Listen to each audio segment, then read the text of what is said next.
परमेश्वर के अनुग्रह के वचन शमूएल नबी की पहली किताब अध्याय 30।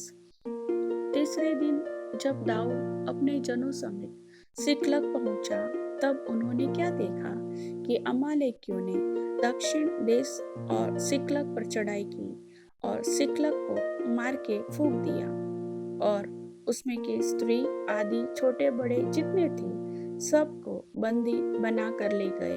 उन्होंने किसी को मार तो नहीं डाला, परंतु सभी को लेकर अपना मार्ग लिया। इसलिए जब दाऊद अपने जनों समेत उस नगर में पहुंचा, तब नगर तो जला पड़ा था और स्त्रियां और बेटे बेटियां बंधुआई में चली गई थी। तब दाऊद और वे लोग जो उसके साथ थे चिल्लाकर इतना रोए कि फिर उनमें रोने की शक्ति न रही। दाऊद की दोनों स्त्रियां इज़राइली अहीनोम और कर्मेली नाबाल की स्त्री अबीगैल बंदी बना ली गई थी और दाऊद बड़े संकट में पड़ा, क्योंकि लोग अपने बेटे बेटियों के कारण बहुत शोकित होकर उस पर पत्थरवाह करने की चर्चा कर रहे थे। परंतु दाऊद ने अपने परमेश्वर यहोवा को स्मरण करके हियाव बांधा। तब दाऊद ने अहीमेलेक के पुत्र एब्यातार याजक से कहा, एपोद को मेरे पास ला। तब एब्यातार एपोद को दाऊद के पास ले आया और दाऊद ने यहोवा से पूछा, क्या मैं इस दल का पीछा करूं? क्या उसको जा पकड़ूंगा? उसने उससे कहा, पीछा कर, क्योंकि तू निश्चय उसको पकड़ेगा और निसंदेह सब कुछ छुड़ा लाएगा। तब दाऊद अपने 600 साथी जनों को लेकर बसोर नामक नदी तक पहुंचा। वहां कुछ लोग छोड़े जाकर रह गए। दाऊद तो 400 पुरुषों समेत पीछा किए चला गया। 200 जो ऐसे थक गए थे कि बसोर नदी के पार न जा सके वहीं रहे। उनको एक मिस्री पुरुष मैदान में मिला। उन्होंने उसे दाऊद के पास ले जाकर रोटी दी और उसने उसे खाया, तब उसे पानी पिलाया। फिर उन्होंने उसको अंजीर की टिकिया का एक टुकड़ा और 2 गुच्छे किशमिश दिए और जब उसने खाया तब उसके जी में जी आया।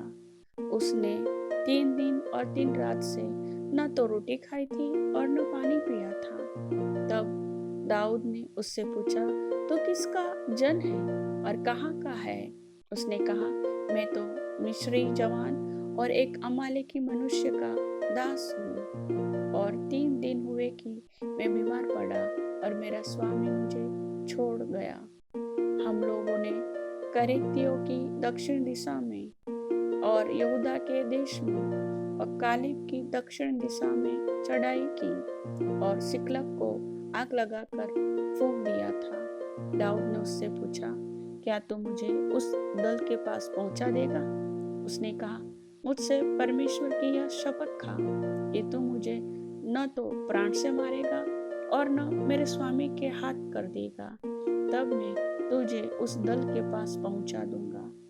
जब उसने उसे पहुंचाया, तब देखने में आया कि वे सब भूमि पर छिटके हुए खाते पीते और उस बड़ी लूट के कारण जो वे पलिश्तियों के देश और यहूदा देश से लाए थे नाच रहे थे।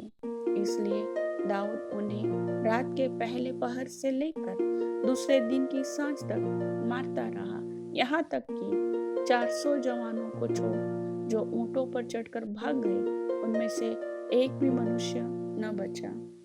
और जो कुछ अमालेकी ले गए थे वह सब दाऊद ने छुड़ाया और दाऊद ने अपनी दोनों स्त्रियों को भी छुड़ा लिया।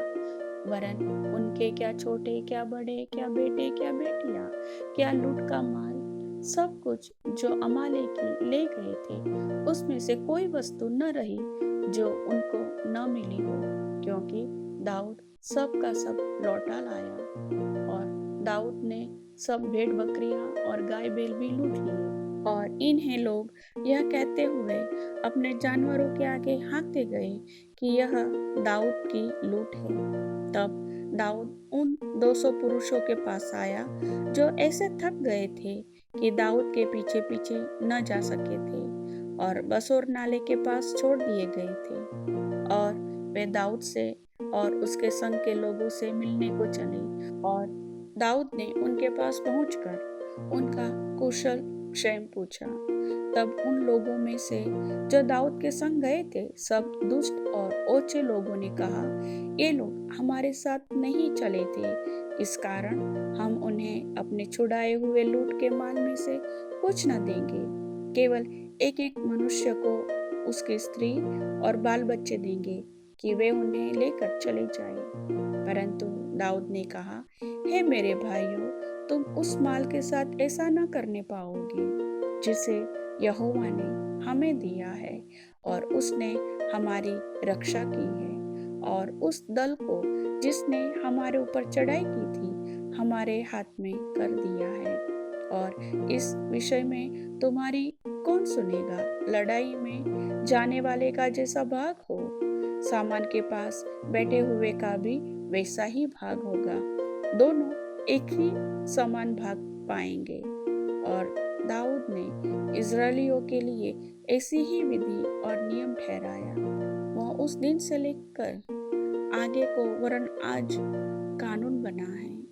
सिकलग में पहुंचकर दाऊद ने यहूदी पुरनियों के पास जो उसके मित्र थे लूट के माल में से कुछ कुछ भेजा और यह संदेश भेजा, यहोवा के शत्रुओं से ली हुई लूट में से तुम्हारे लिए यह भेंट है, अर्थात बेतेल के दक्षिण देश के रामोत यत्तीर, अरोएर, सिपमोत एस्तमो, राकाल, यरहमेलियों के नगरों, केनियों के नगरों, होर्मा, कोराशान, अताक, हेब्रोन आदि जितने स्थानों में दाऊद अपने जनों समेत फिरा करता था, उन सब के पुरनियों के पास उसने कुछ कुछ भेजा। प्रभु वचन के सुनने वाले सभी भाई बहनों को आशीष दे।